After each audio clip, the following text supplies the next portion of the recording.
Welcome to Who the Hell Am I? I hope somebody can tell me.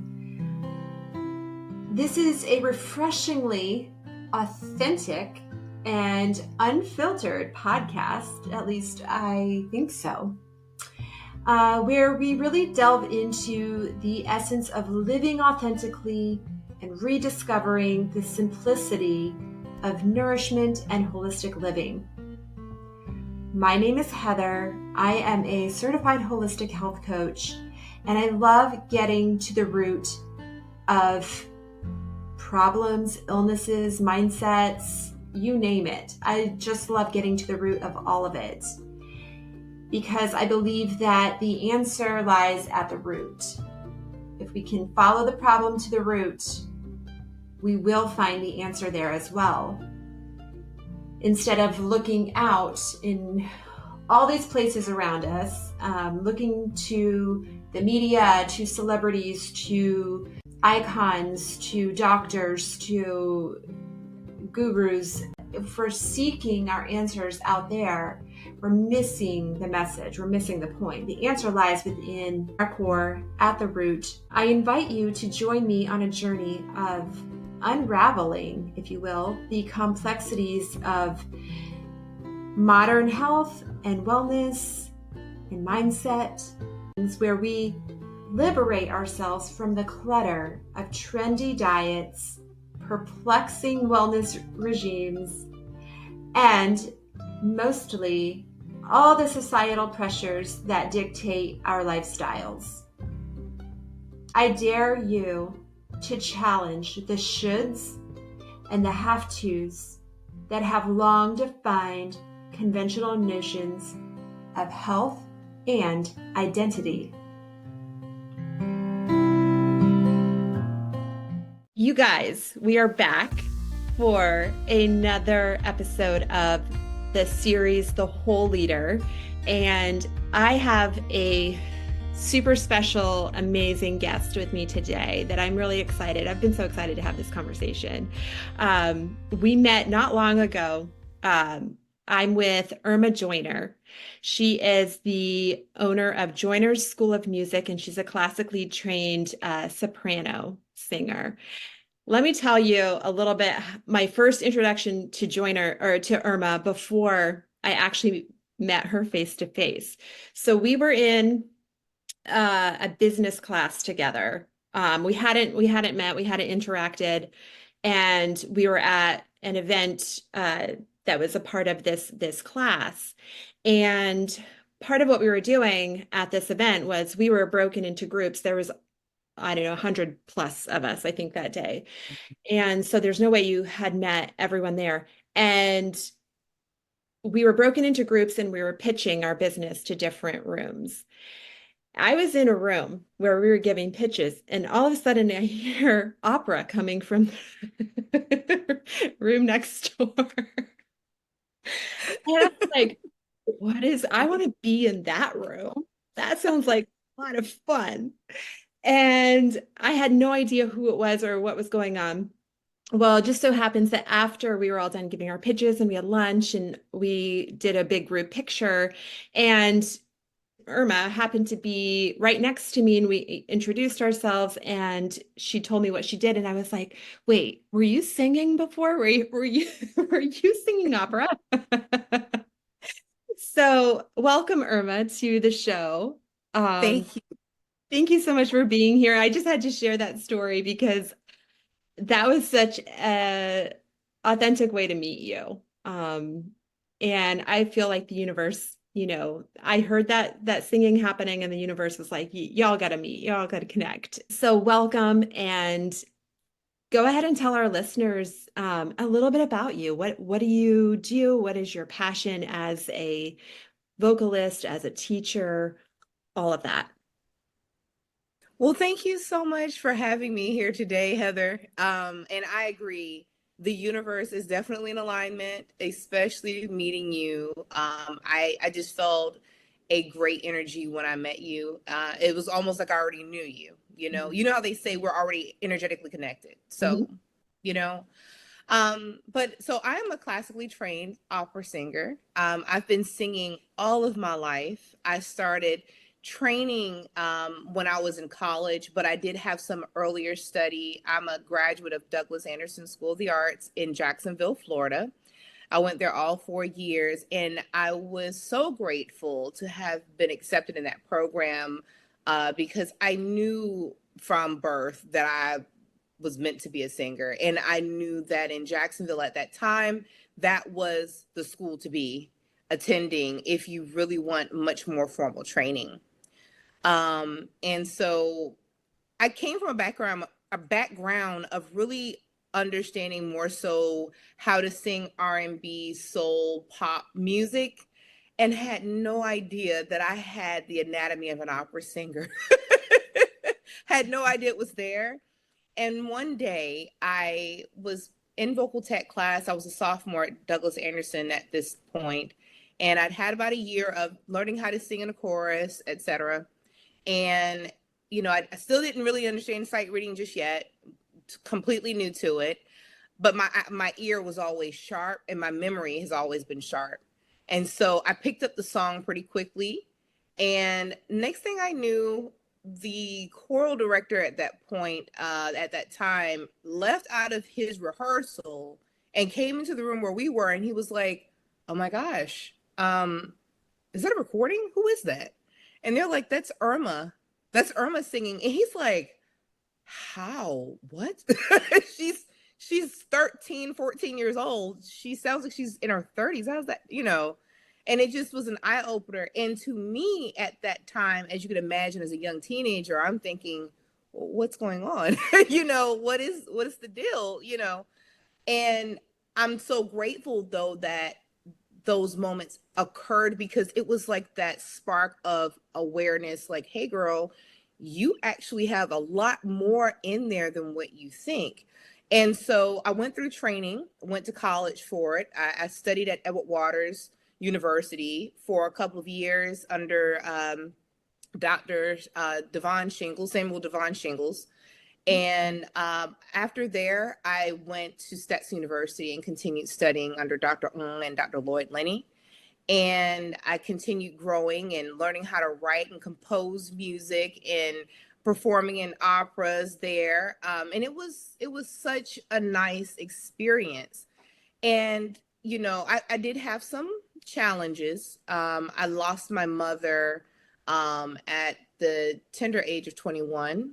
And it was challenging. Oh, yes. It was rough. And just to be in that type of position at that time and not having all of the support that I really needed at the time, it was a big eye opener for me. And it was one of those things where I had to learn from. I unfortunately started making some unhealthy decisions when it came to my health, and we'll get to that. But I had to really learn myself, and I did not know that that was the case. I was blocked. And it came from years of, limited beliefs, not really understanding myself, and not that it wasn't encouraged. My mother, ironically, always encouraged me to learn myself. But there were other things which I'm starting to see that was hindering that awareness still. And so, as I moved on in life, I just started really peeling away the veil of blindness. And I've had some moments, in my life that has awakened me, and I couldn't avoid it at all.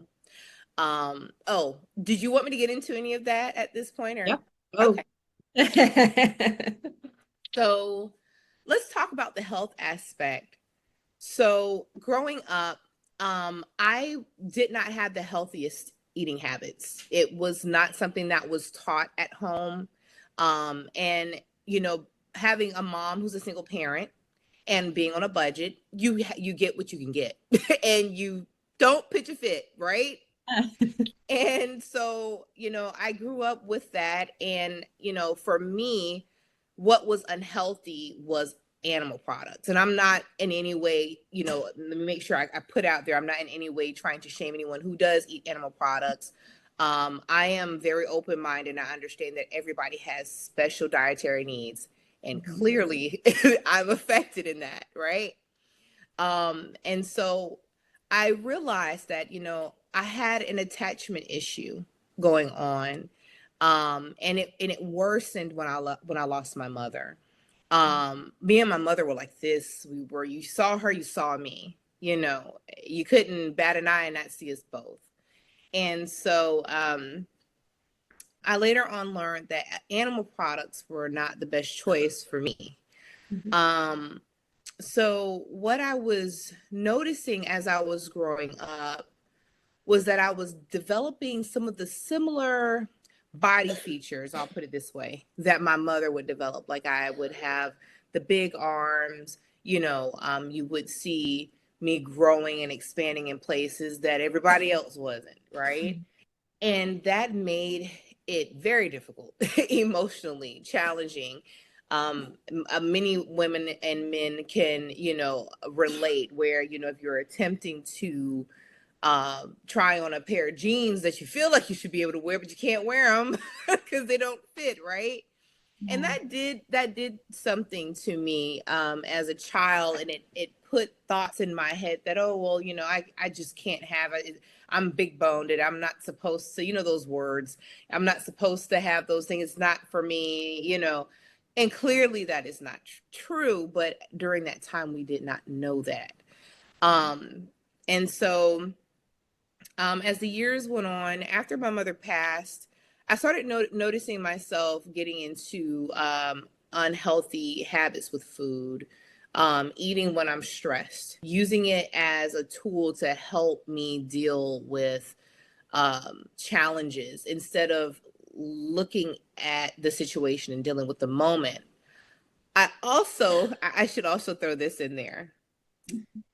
So earlier this year, I found something unique about myself that I had no idea was going on.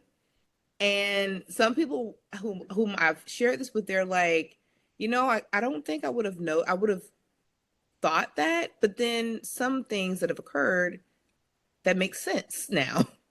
So I learned that I have what's called inattentive ADHD. So okay.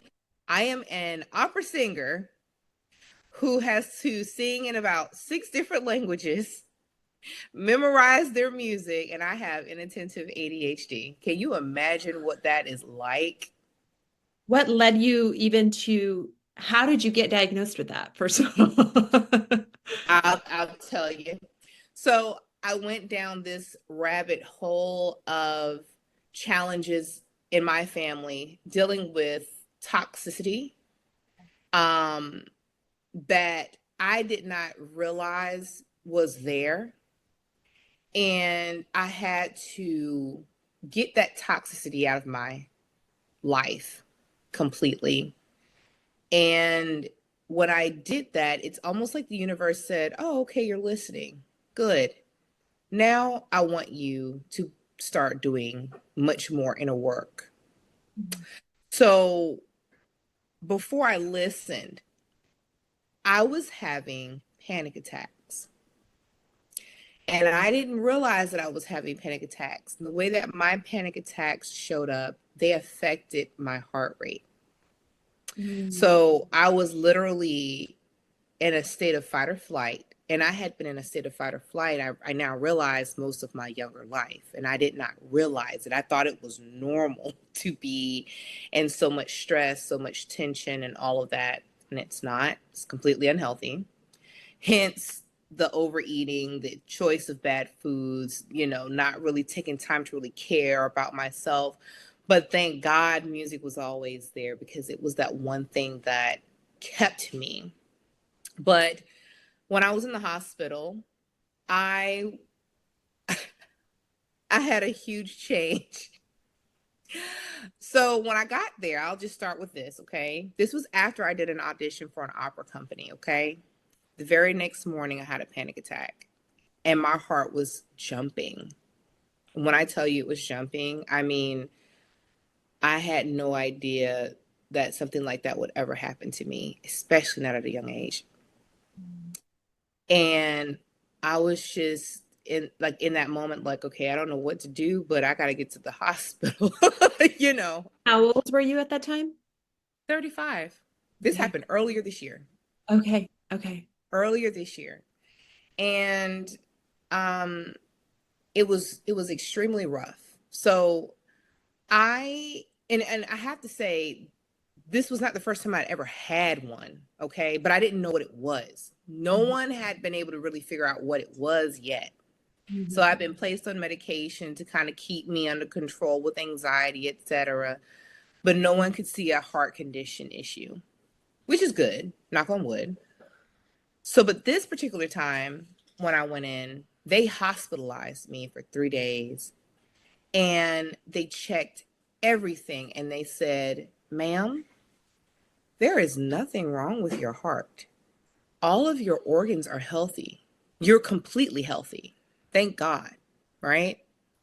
But they said, on the other hand, there is something else going on with you, and this is psychological. We really believe that you are in a current state of fight or flight.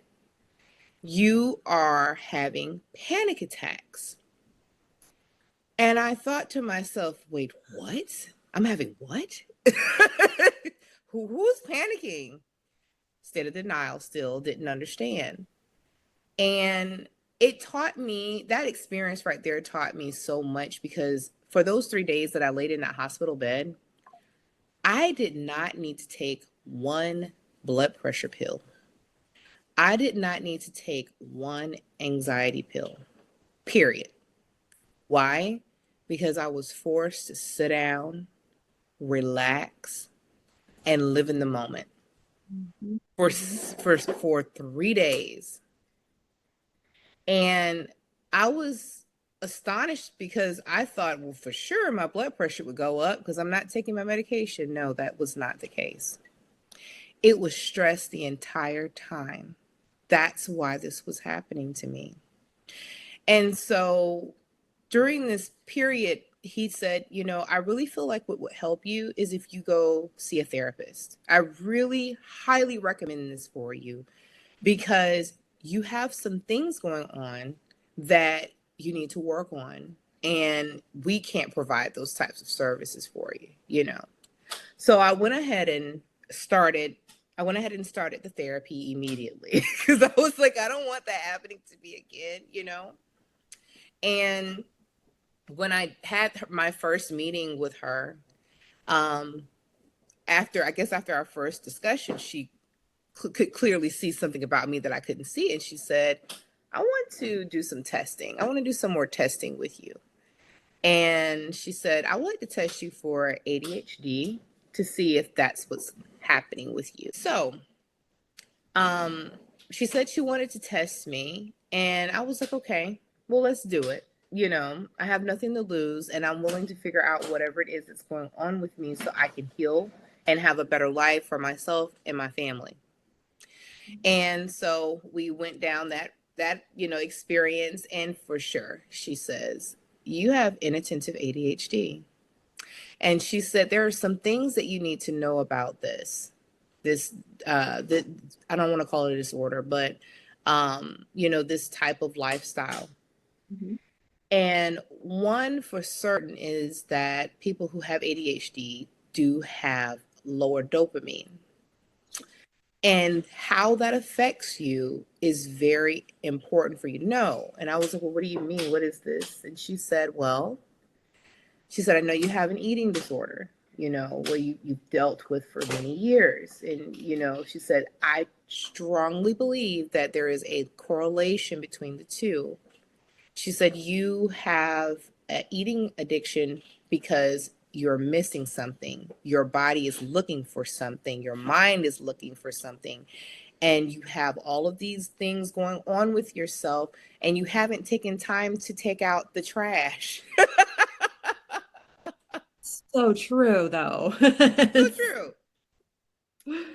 And so it was interesting because with all of the things that had been going on with me for over the past, you know, 5, 6, 7 years, Becoming a wife, learning what it's like to have in-laws, having children, being a mother, being a wife, being a singer, being a business owner. The list goes on and on.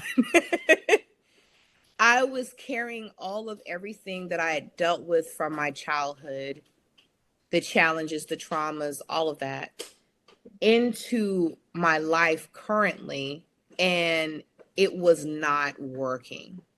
I'll never forget that doctor said, I don't know what you've been doing, but you have to stop whatever it is. Do not go back to doing whatever that was again. Do not. And I made that vow to myself when I got out of that hospital to do a self-evaluation. And part of that self-evaluation, let me see if I have this book. Hold on one second. Yeah. I do.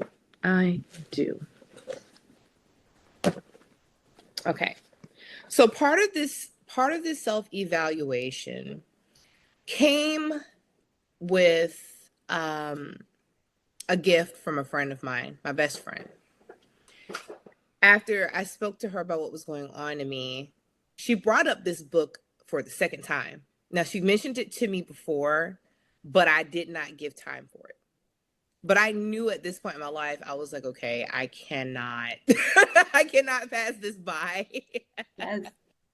So if it's okay to share it, Please do. It's not going to cause any type of, copywriting issues or anything like that, I would like to share. I know that book. That's such a good way.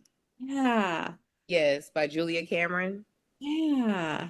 This book, oh my gosh. I feel teary a little bit right now because there's so much in that book and there's so much within ourselves.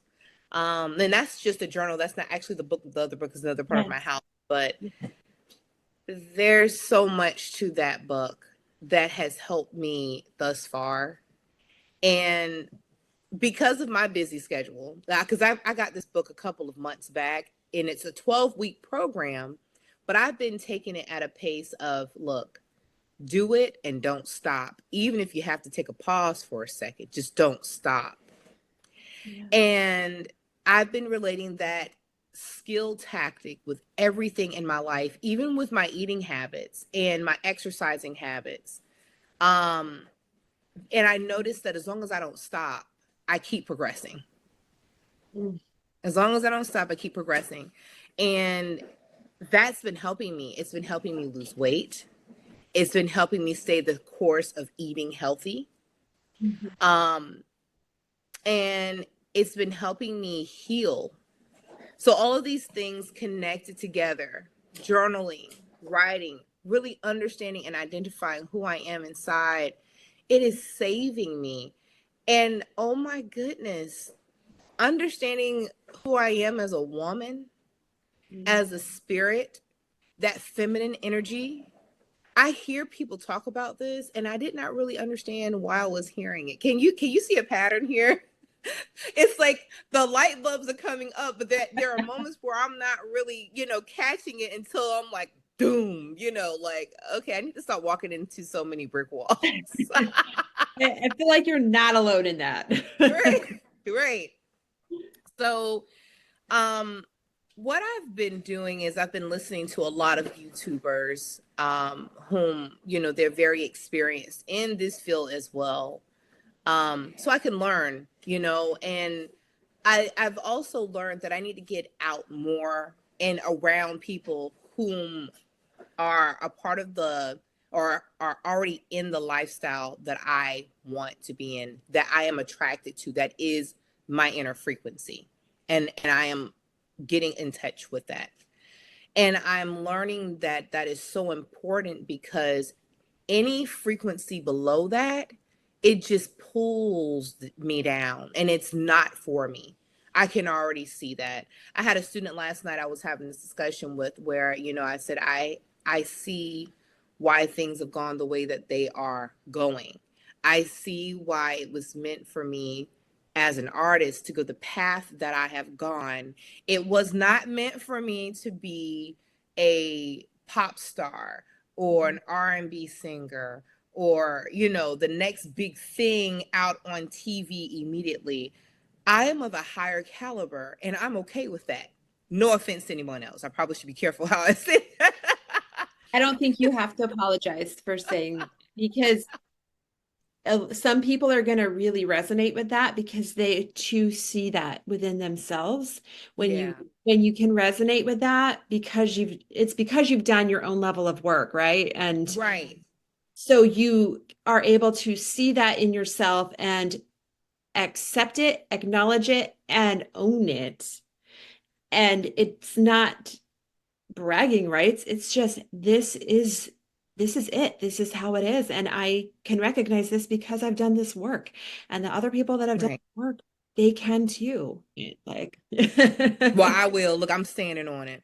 I'm standing in it. there it is. Because it is true. And so I have a mentor here in Jacksonville. I've known her since I was about 14, 15 years old. And she is an amazing woman. Her name is Deborah McDuffie. Okay. She's a legend. When I tell you she's a legend, I mean it. She's legit legendary.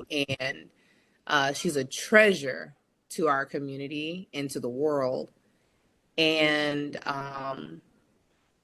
I remember having an experience where I went back into the realm of performing and wanting to do auditions again, because I had taken some time off from doing a lot of performances. I would still perform, but just not a lot, especially when COVID hit. I just had a baby, so I kind of took a break.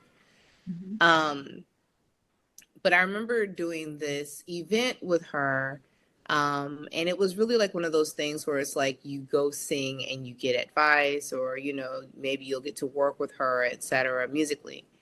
And I'll never forget when she told me, she was like, you know, she's pretty much, you know, letting me know, you know, you're on the right path. You sound great, but I feel like your heart is in classical music. It's not in R&B, Okay. not the way you think it is. And she told me, she was like, I can't help you.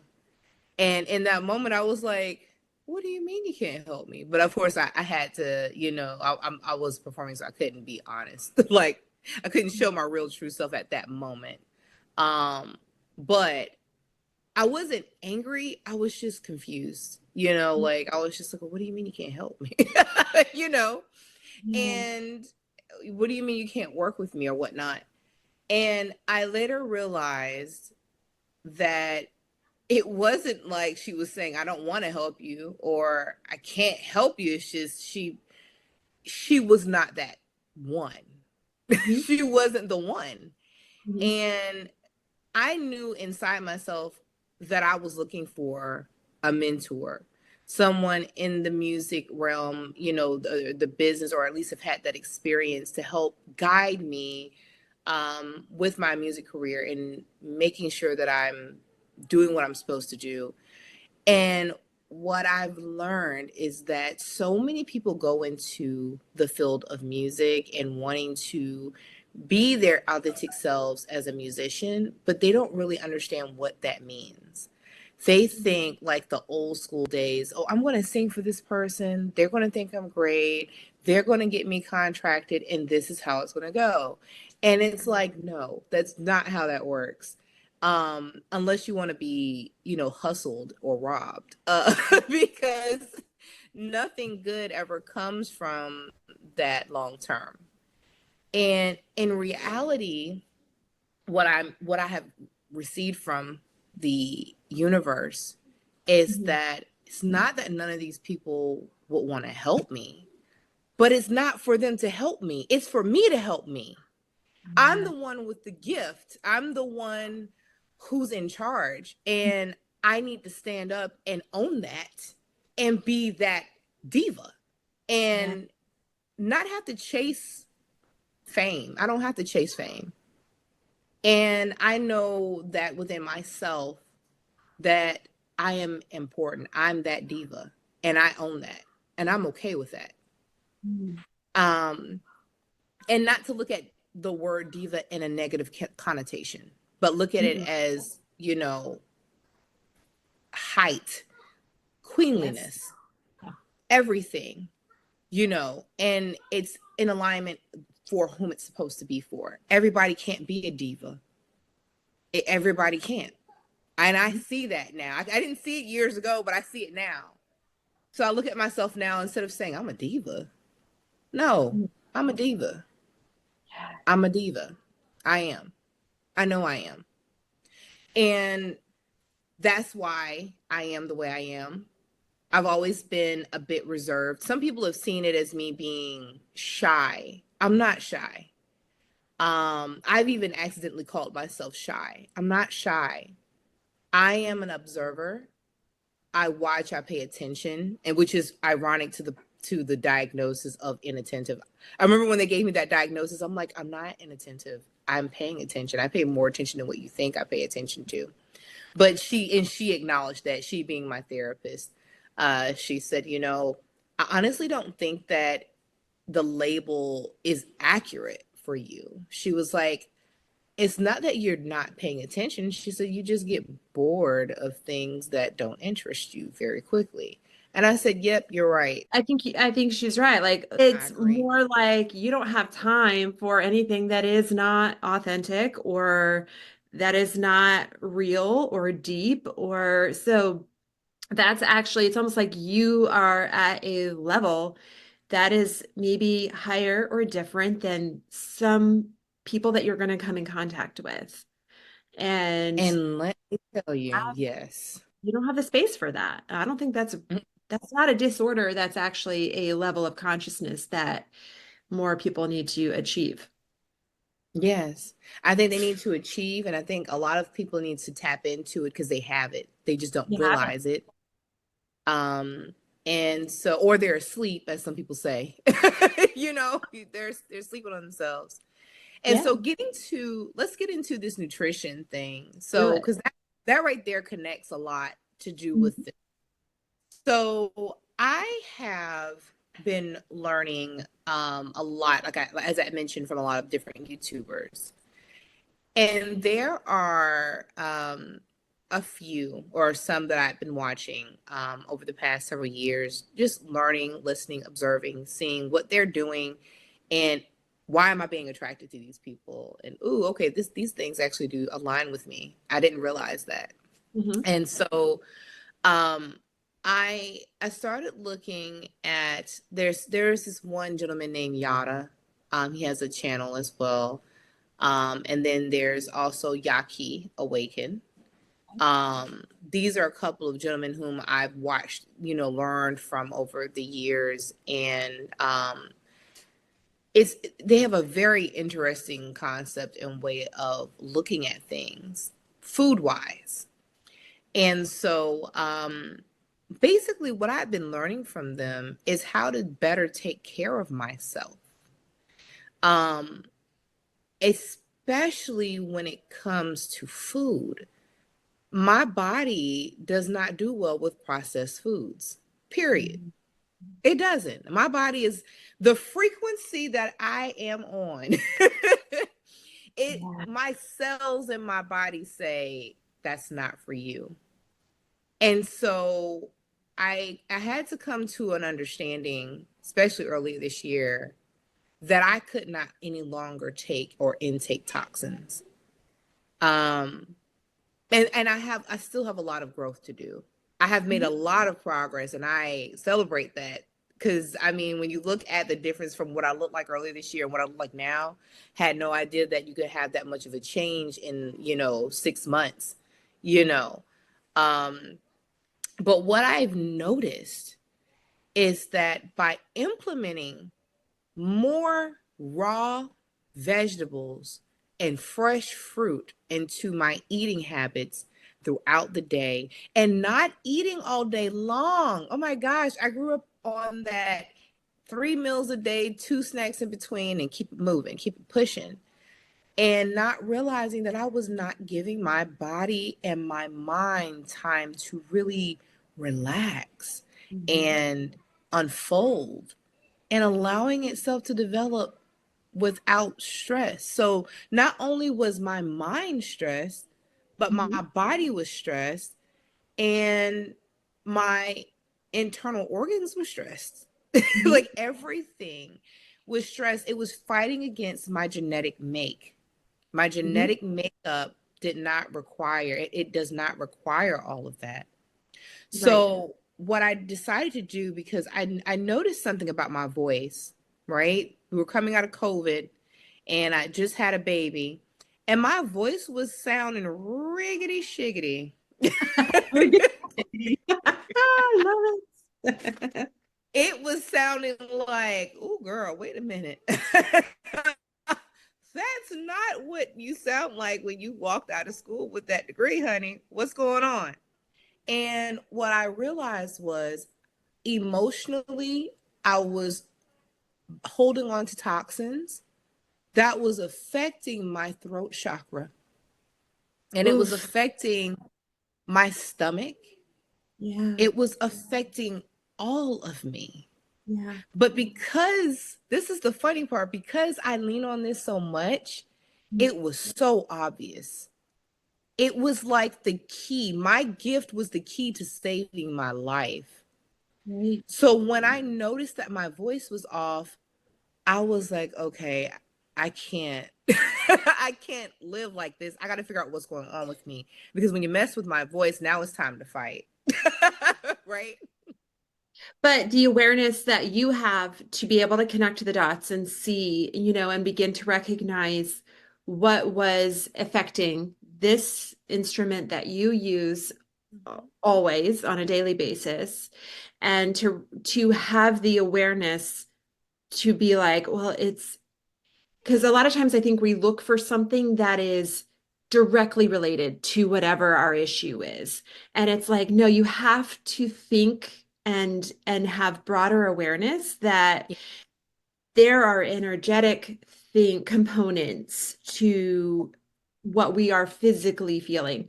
And for you to make the connection to food and toxins, and I like what you said earlier where you said I am at a frequency where I have my food, my diet also has to be at that frequency. Yes, That's it a does. beautiful, not even analogy, just truth. It's true. You have to eat for the frequency that you are at. You also have to eat for the frequency that you want to raise to. So you have to eat and act and live and behave as if, As as if you are already that. that, exactly. As if you're already that. And that is something that I've been, working on and becoming aware of. It's like once that panic attack hit me, it was like my soul, my spirit, all of the energy that is within me said, look, you got to get right. You have no choice. You have no choice. I'm not going to allow you to do this anymore. That's what happened to me. And I really feel within every genetic DNA strand within my body, within me, that my frequency is so high that it told me by Mm. design, I won't allow you to fall in that direction anymore. You are awake. You know it. You can't deny it anymore. Yeah. And I believe that that is in all of us. I believe that Mhm. that ability is in all of us. So, what I decided to do was start meditating. I started going within myself because I realized that everything external was not to the level that within myself needed or could adapt to. And I kind of have to sidestep as well and say it's not even so much that it wasn't that I couldn't adapt to. I feel like I was adapting or forcing myself to adapt in society in a way that technically universally is illegal, and my being knows better.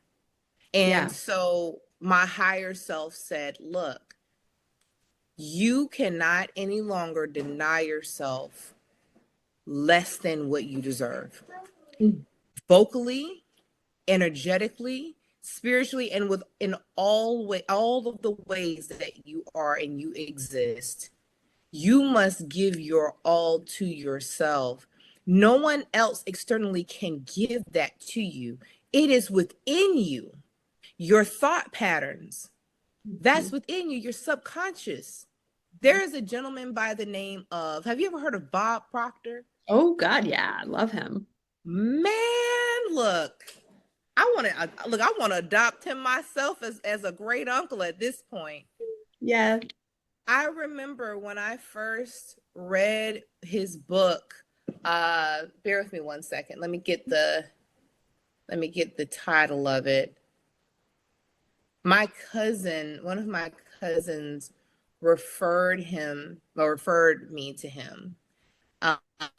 Um, and it was about changing paradigms in your life. And she had known about the book, but this was her first time telling me about it. And I thought to myself, I said, I wonder why she took so long to tell me about the book. But then again, I was like, well, maybe it's not so much why did she take so long, but maybe I just wasn't ready. And the name of the book is Change Your Paradigm, Change Your Life by Bob Proctor. And I have listened to that book probably, I want to say at least 5 times. Probably 5 times within the past half year. And you probably get something different out of it every time you listen to it. Yes, every time I listen to it, I do. And that's why, because I knew that because I have one of those minds where when I hear something and it's so interesting, my mind is listening to so many different things at the same time. And sometimes it can be so fast that I might miss something. So I go back and I listen to it to see what I did miss so that I can apply those new skills as well. And I can continue to study and improve myself. And from that book alone, I learned that everything that I do is within me. Everything that happens to me, it is because of me. It's because I allowed it to happen. It is because of the frequency in which I'm thinking and I'm accepting. And God bless this man whom put this information out here for us. I'm so glad that he was used to do that. You can tell that the kind of person he is, it was meant for him. And several others in the way in which they do it as well. So I wanted to make mention that with Bob Proctor and the way in which he taught that paradigm shift, I've learned to apply it in multiple ways of my life, not just one. A lot of people I've noticed that go to him initially, usually it's because of money blocks or something else is going on with them that is just like of immediate need. You know what I mean? But I learned that I could use these skills in multiple ways, not just one area. And I thought to myself, I said, I would really like to be able to control how I think about food and also learn how to attract what I need to continue improving myself, cleaning my body, keeping my body clean, keeping this vessel clean so that it can be effective in the way it was designed to be effective. And when I started doing those things, when I started making those shifts with myself, it was amazing to actually be able to say, I don't need that other stuff that I used to crave. Let me have a container of, chopped watermelon, or let me go get a cantaloupe and open it and eat it. Or, let me go enjoy all of this beautiful fruit, these grapes. And then when I started getting on this grape fasting, I thought back to some history lessons that I learned in school. You know how back in school they would teach you about how the wealthy or those who lived well and high, they would eat grapes and be fanned by banana leaves. There you go. And I'm thinking to myself, hold up. Wait, what? And when you think about it, you don't see them eating half the stuff that you have seen most people eating. Like you see them eating nothing but ambrosia, is what, you know what I mean? Like it's nothing but fresh fruit, fresh, if vegetables, it's herbs that are cleaning the body constantly. Mhm. So I just thought to myself, and I was just like, dude, what have we been doing this whole time? And what have I been doing this whole time? And when you think about like the vibration of the planet, right? The low vibration of society these days. I'll just say the standard American diet because that's where we live and that's what we're exposed to.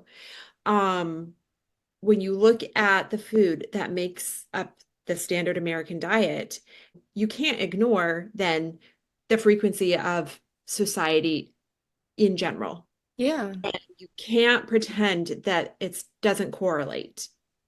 When No. you look at food as energy, food as fuel, when the majority of people, this is what they're fueling their bodies with, how can we expect anything else? How can we expect them to behave differently when they're having bad fuel put into their tanks? Right. Right. Or at least a fuel that doesn't agree with them. Because Yeah. something that I have learned from Yaki Awaken, I mentioned to you, is that you do have, people who have genetics who they're able to eat certain foods and it not bother them, but other people can't eat those same foods because Yep. it will make them sick or it will, make their bodies dysfunction. So, and I like to put it that way because, technically speaking, everybody's genetics are different. Everybody is different, but that's okay. There's Yes. nothing wrong with that. Yes. I feel like as long as we can learn to respect ourselves and who we are and each other, we will be fine regardless to whatever we're eating, But I do believe that there is a higher dietary standard that helps everybody. And in that, it is the fruit diet. It is eating of higher energy. When you consume that, everything about you changes. Your mood changes. Your voice changes. Oh my gosh. Like I remember when I started eating healthier and taking time to actually meditate. And for some reason I was having a hard time getting above. Now these are registers that I'm talking about. I was having a hard time getting above a C6, and that's abnormal for me. Okay. I sing very high notes. So you have your middle C, which is C4, you have C5, you have C6, and etc. And I was just struggling for a second. I could not get above that C6 for anything. I was like, what is going on with me?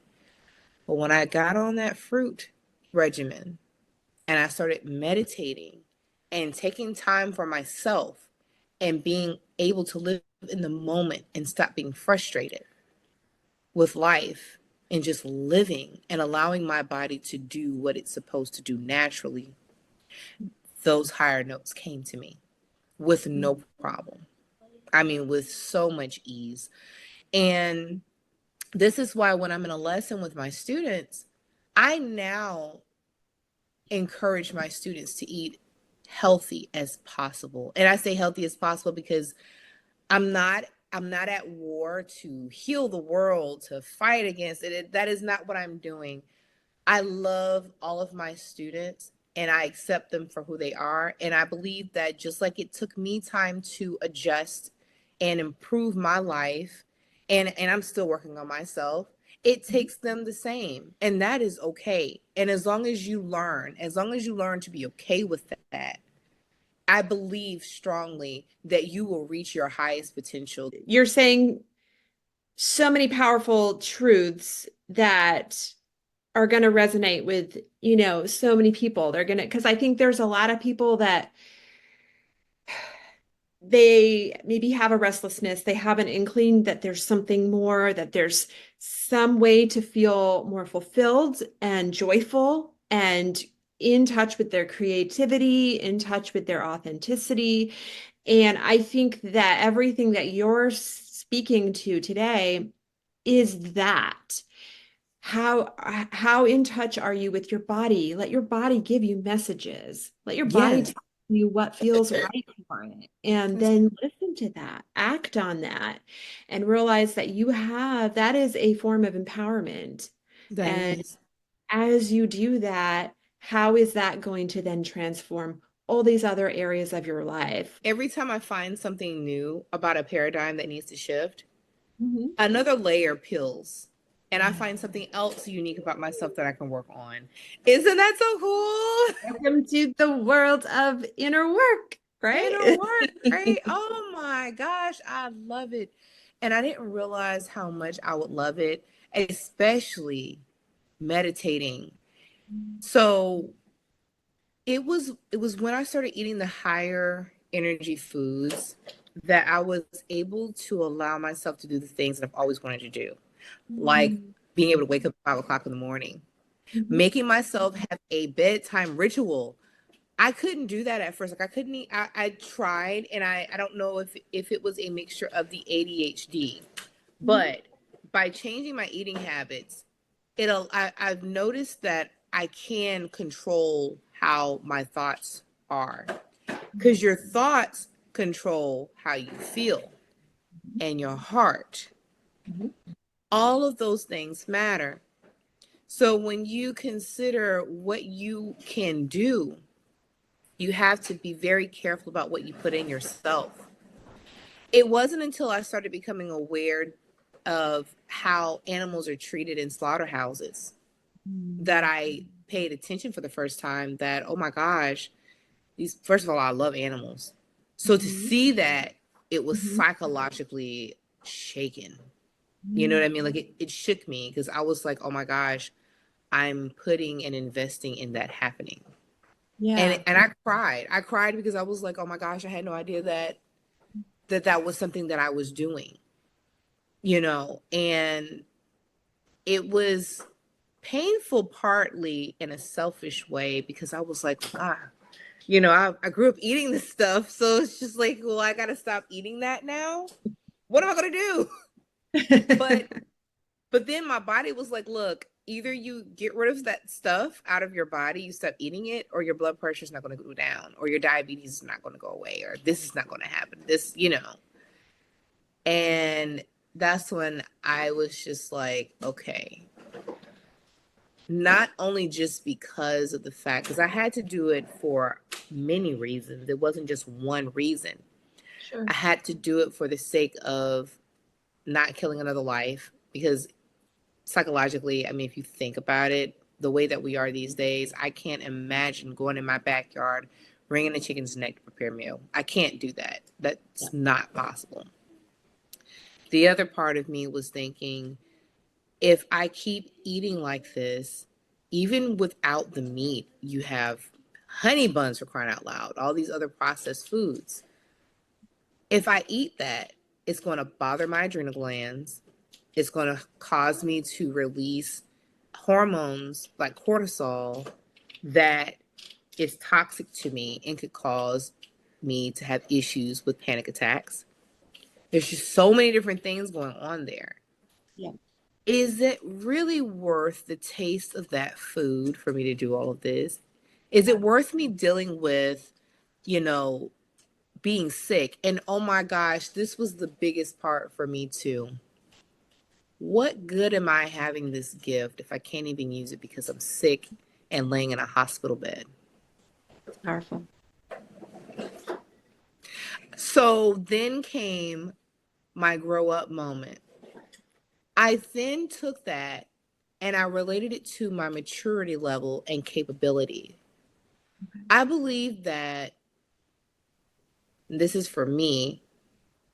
I believe that there was a part of me that was not ready to grow because I was so used to being immersed in the nursing of food. I was still nursing off of food. Notice the choice of words I'm using. Nursing. A baby nurses. A grown-up does not nurse. I was nursing on food to help me deal with the toxic lifestyle that I was dealing with. And I nursed it so that no one could hurt it, no one could harm it, even though it was hurting and eating at me. Yeah. So then I realized to myself, I said, I have to make a choice to grow up. I have to make a choice to allow myself to develop into the person that I really want to be. I envision myself living in this big, beautiful home on a ranch. I see this. And I love animals. So I've always, even from a kid, said, I want to have horses and I want to have chickens and I want to have all these beautiful animals on my farm that I can help raise and take care of them, So yes, so my grow up moment. Yeah. My grow up moment was loud. It was loud.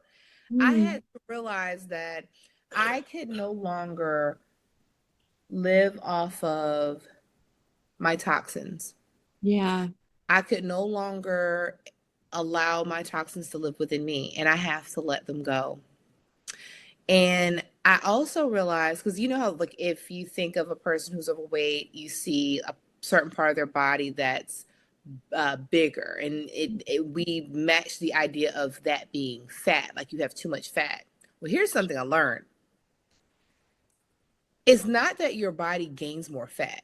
Your body keeps the same amount of fat whether you gain toxins or lose toxins. But what's happening is that when you put more toxins in your body, the fat cells swell. They become under pressure. So here we are thinking with this old school thought or mindset is that, oh, we're getting all this extra fat, blah, blah, blah, blah, blah. We need to lose fat. You don't need to lose the fat. Your body's not going to lose the fat. It's going to lose the toxins. That's it. That are making the inflammation. Right. It has to release the inflammation. Yeah. And we have to not only do this physically, we have to do this spiritually. Absolutely. Oh my gosh. My mind feels lighter, just like my body feels lighter. I love that. And then my voice feels happier. Yeah. So when I'm singing, I actually can relax and enjoy what I am doing. And it's not that I'm singing to make money. I'm singing to embrace who I am and the energy in which I am with God, and allowing the universe to flow within that. And it feels so good. And to any of those who are listening to this message who love to sing and who can relate to that, I, from a young child, have always felt like when I sing, there's like this vibration that I feel. I feel this beautiful heightened frequency. And I remember being a little girl and singing in my mom's bedroom this one evening. And I felt that in my body, I just felt like this energy shift. It was like my hair was sticking up on my body. And I didn't know what that was, but now I do. Now I understand. Now I understand its importance. And it's letting me know that I am life and I'm alive, and that's okay. I am more than this physical body. I appreciate this physical body, but I'm more than that. We all are. Yeah. So then we start tapping into releasing self-doubt here, because with all of those toxins that were in me, be it the food that could have also been stemming a lot of this, in my opinion, I feel like it was. Mm-hmm. I then was only attracting to me the negative vibes. And I didn't understand that as a kid. I didn't know that. Mhm. You have what you call discernment, but sometimes it's not always functioning. Or if you have something inside of you, it's going to throw it off. You're not going to, be able to decipher the goods from the bads, or decipher the help from the bad. And when Yeah. I say that, I mean, you know, when something makes you mad, and I do believe this, when something makes you mad or angry or uncomfortable, it is a gift, I feel, because it lets you know what you're standing for and what you're not standing for. It's the only friend that you have that will let you know the truth about yourself, that, hey, I'm willing to accept this or I'm not. You have to be able to stand in that bit of confidence about yourself. Mhm. And so when I changed the way I was eating and started improving upon myself much more, I started noticing that I was able to get rid of my fears of going after what I want much easier. The hindrance to say, I'm gonna do a recital was no longer there. Sure. And I did my first recital in years this summer. Well, I guess mid spring, summer, within that time frame. And Congratulations. thank you. And I was just like, oh wow, I can actually do this. And there's nothing hindering me.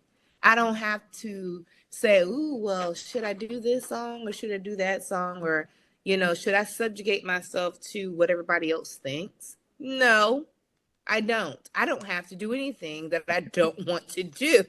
I can Right. be free with my voice.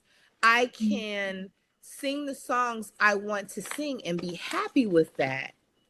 And I can too also continue to grow as an artist, the Yeah. artist that I am. Yeah. And so, you know, I think integrating your wellness with your whole self with your artistry as an artist is so important. And so many artists miss that. You have a lot of artists, like if you go back and you pay attention, you'll see a lot of musicians, a lot of singers from years, decades past, they died too soon. Yep. Like they died and they didn't have to die, all due to the lack of awareness of their wellness. Yeah. They had some form of addiction, some type of pain, some type of hurt. And I feel that, and I can't even just say I know that I am here to help shine the light on that in a positive way, to let people know that you can still be an amazing artist and live a wonderful life in the way that you wish to truly live without limitations and stipulations and pain and trauma. You don't have to go through struggles like that. It's a Yeah. choice. And if you allow yourself to be on that lower frequency while trying to achieve those goals, then that's going to be the outcome. But if you Yeah. just raise your frequency and become one with yourself along your journey, you'll more than likely be singing until you're 100 or more. Here it is. I think that we could do a podcast episode just on that. I feel like Yeah, I we're gonna have to have like a conversation just on that piece right there. yes, I agree. I agree. I agree 100%. Um because it's everything that I have to share, I'm not going to lie, it's not little bitties.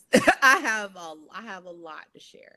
Because It's that's the frequency that you're on. You've done away with anything like we talked about earlier, that when we were talking about the ADHD, you have done away with anything that isn't of depth and realness. And so when you have a conversation, it's not going to be shallow, and mm-mm. it's going to be full of life and full of experience. And just realness. It just is. It just is. It is. And you either take it or you leave it, Hmm. when you're ready for it. Like I don't know if, are you into zodiacs? Hmm. Oh yeah. Okay. So I'm a Capricorn and Okay. I'm a December Capricorn. And I have always known about myself that I'm a leader. I've always known that. I known that I have been what they call by the book in a sense. Now I have to say, saying by the book puts me in a box, and I don't like saying that. But I am one who, I create and I beat my own drum. Hmm. And my mother wanted me to understand that when I was younger, but I don't think she understood how to explain or relate that to me. But I see what she means now. All of this time is so hilarious. I'm just like, oh, I see what she meant. I see why my mother didn't take anyone's BS now. I get And it. she's probably, her spirit is still guiding you. Her spirit is still there showing up for you. And in a way, she is probably still the one that's giving you these realizations. Here's what I wanted to show you and tell you back when you were a little girl. I just didn't have the words. Right. Exactly. Oh my gosh. And to be here and see that, and I'm just so grateful. I am very grateful, and I know that she would be proud. I know that she is proud. Not would be, I know she is. I know she is. And so, I have been I've actually been on a journey where I'm like, okay, well, now that I understand these things, what can I do to help other singers in this circumstance or similar circumstance? Mhm. Um, because I get singers who come to me who are either beginners, intermediate, or experienced. And something that they all usually have in common, no matter where they are, is that to some extent, they lack some bit of confidence within themselves. Yeah. They lack assuredness of their health, or they have fear. Mhm. And it's weird because it's just like, well, wait, this is what you love doing. Why are those things there? Why do you have those blocks? And that's what made me do my own homework, because I had to ask myself the same questions. Ironically, I had to ask myself the same questions, right?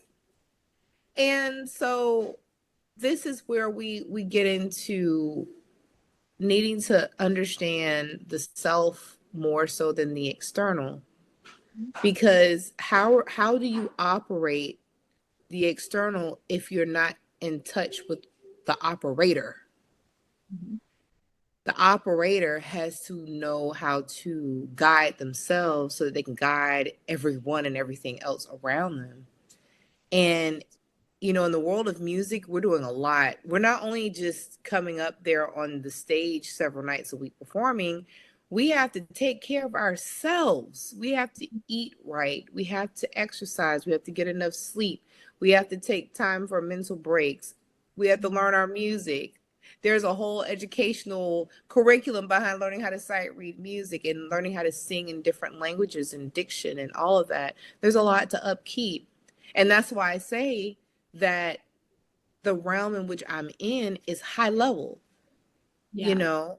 And I don't get me wrong, I love R&B music. Oh my gosh, I grew up singing it, and to hear someone say, "Hey, you got to take that out now and sing opera," I was just like, Yeah. "Oh my god, Yeah. okay."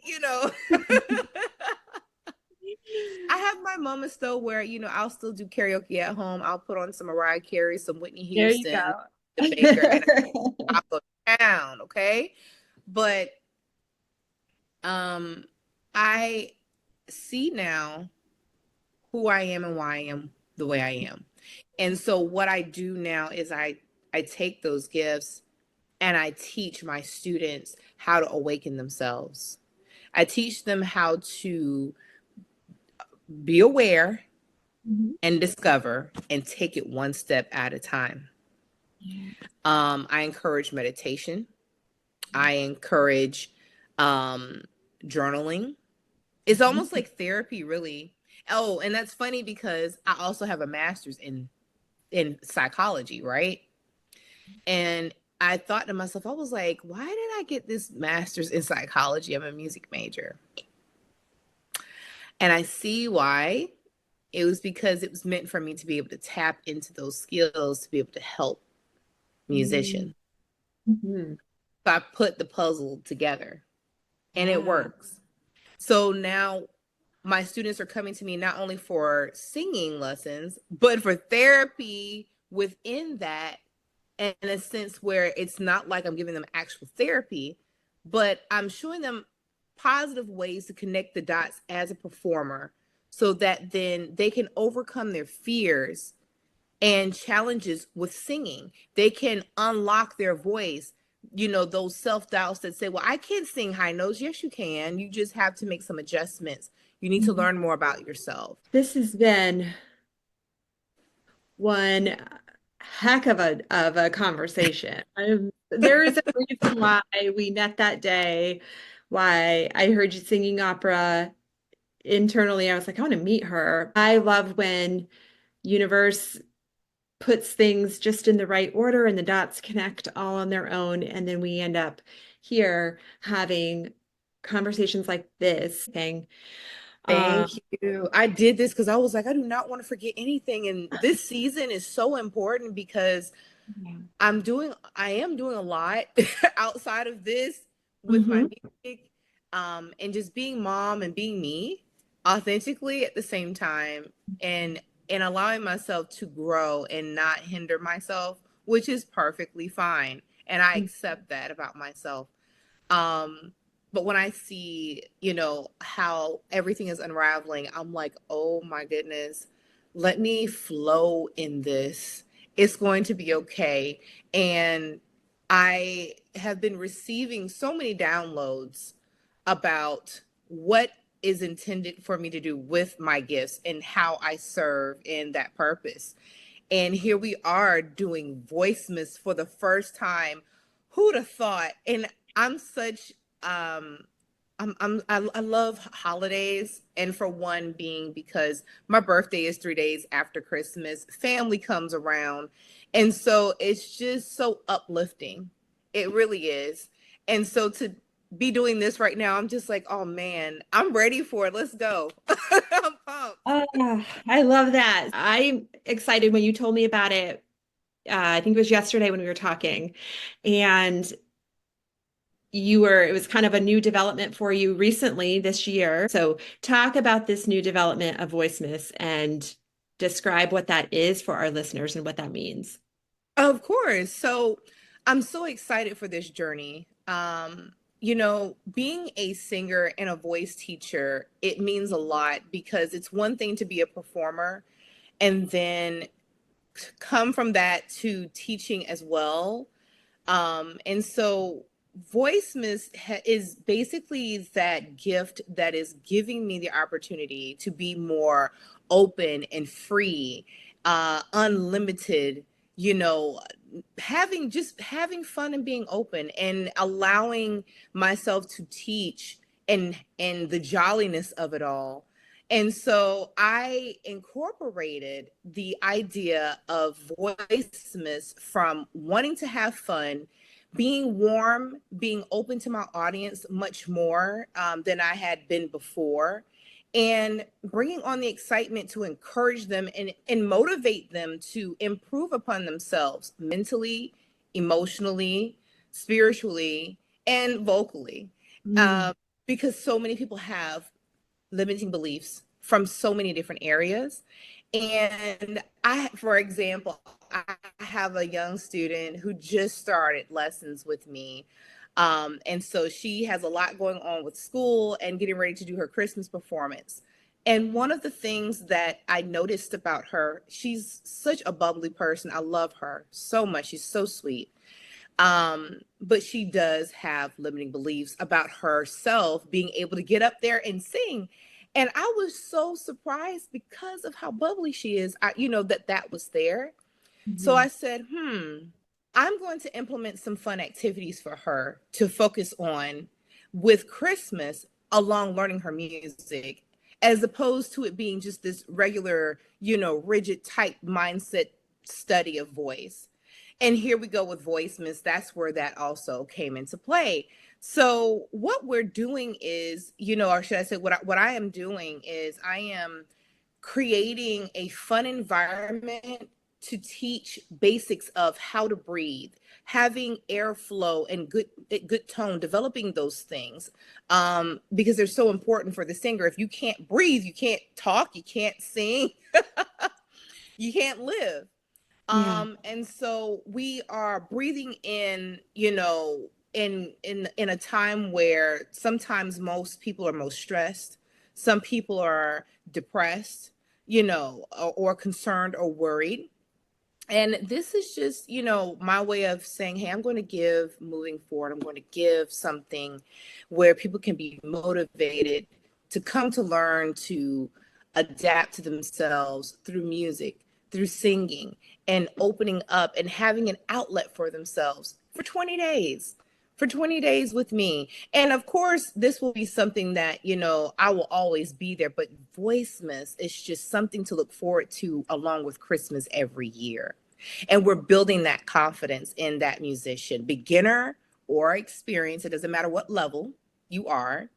And what I'm also incorporating with this program is for a chance for people to earn from our giveaway. I like keeping people motivated.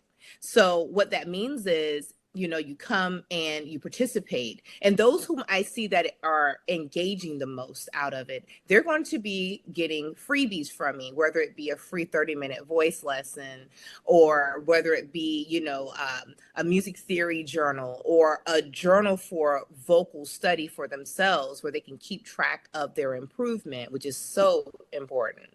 And there are much more gifts that I have to provide, but I just thought that it would be something special. And then allowing not only just for me to benefit from it, but for others to benefit. What a journey. What an offering that is for people right now. So is this an individual experience for someone, or is it a group experience? How does it run?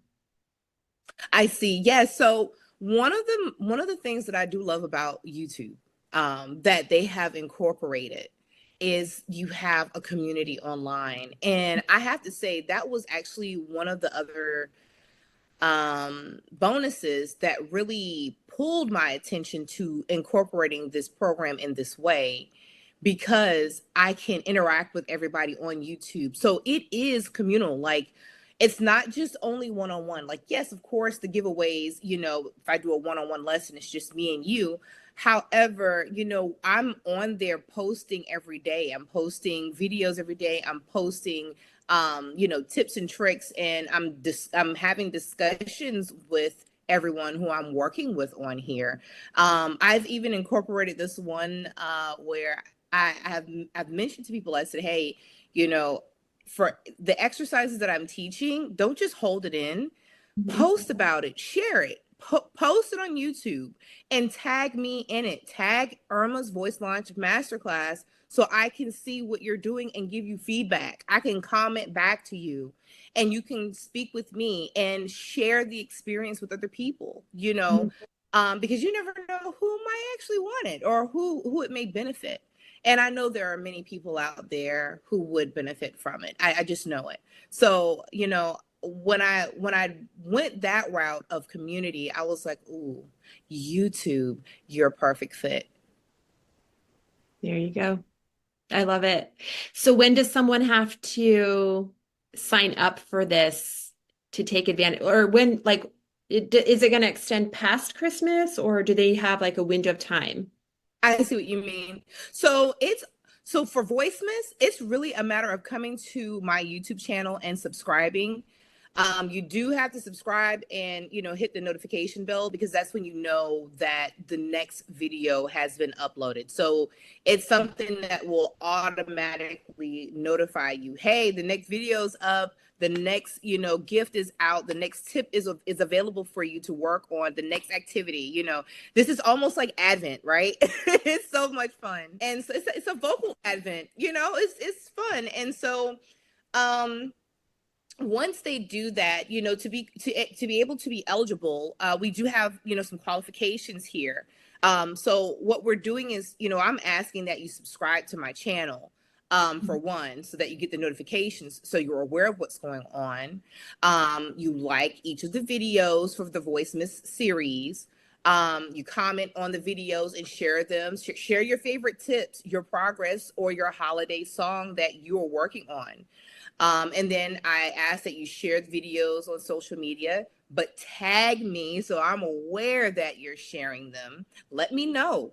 And then follow me on Instagram and Facebook, for more bonuses and updates and surprises. And so the more engagement, as you can tell, that they are participating with, the better their chances of winning unique freebies, such as the practice planners, the music theory cheat sheets, the free trial lessons, and more. So that's basically all that's required, is to come and enjoy and have fun. I'm looking forward to it. And I've even thought about, and I think I may do this on Christmas Day, which is to go live. And if I go live, I'm going to have the opportunity to pull people in live. So if you are interested, I'm going to tell your followers right now, if you're interested in this and you want a live virtual lesson with me, I will accept you in on a live call on YouTube, and we can get to work. So yeah, come see me. So great. And what a beautiful transaction of energy during this season that, a big focus of this season for a lot of people is giving and receiving. And so I feel like as I hear you talk about this offering, this is such a beautiful way to give and receive something that is much more than any material gift, right? Yes. So you're giving your gift to anyone who wants to receive it, and they get a chance to, just engage in that beautiful exchange of energy. So thank you for that. Yes, it is an honor. I'm grateful. It's beautiful. Good energy here today. I'm gonna have all of Irma's links in the show notes. So her voice mess thing that she is doing right now for the month of December, her YouTube channel in general, her all of her links, her social media, her website, everything she has to offer is going to be in the show notes. What would you want to leave our listeners with in regards to everything we've talked about today?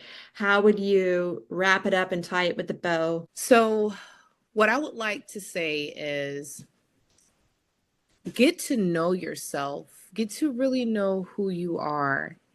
And if you are feeling as if, you are lost, confused, especially if you're into music, but even if you're not in music, find a path that is of high vibration, even if it's challenging to you. Peel back the veil and walk forward in faith, and knowing that you are in control of everything that happens in your life. Mm-hmm. And allow God to work through you. Allow the God that's in you to move and flow. Allow that energy to flow. A lot of us have a lot of blocks because of things that we have been taught or things we've heard since we were younger. And, for my singers out there, if you're in a point where you want to learn how to sing, but you're scared, maybe you don't know how to get it started or how to get things going. You really have always dreamt about finding your true voice, but maybe you're a little fearful about, doing it because you're scared your voice is going to crack, or, maybe you're not sure how things are going to go. Step out on faith. Matter of fact, let me hold your hand and help guide you along the way. I have an amazing 60-day voice course. This course is called 60 Days to Vocal Confidence and Freedom for a reason, because I believe that anyone can find the confidence in their own voice, whether it's for singing, doing poetry, whatever it is, and learn to be free with that. And in this course, it's not only just about singing, but we're doing a lot of shadow work in this course, teaching you how to go an additional level. Think over the average. Think above the average. We're learning music theory in here so we can understand notation and interval with the voice and why the voice does what it does, so that you can find that path to freedom with it. There are so many speakers that also come to me as well. They want to understand how to get out of a low register or not sound monotone. So this isn't only just for singers, but this is just for anyone who wants to learn how to free themselves and free their voice. Come and see me. I have shared that link with Heather so that you guys can participate in my course. And Heather, I'm going to do something for you and your followers. I'm going to provide Heather with a 20% off gift. So when you come to my site through her link, you can register and get 20% off on this course.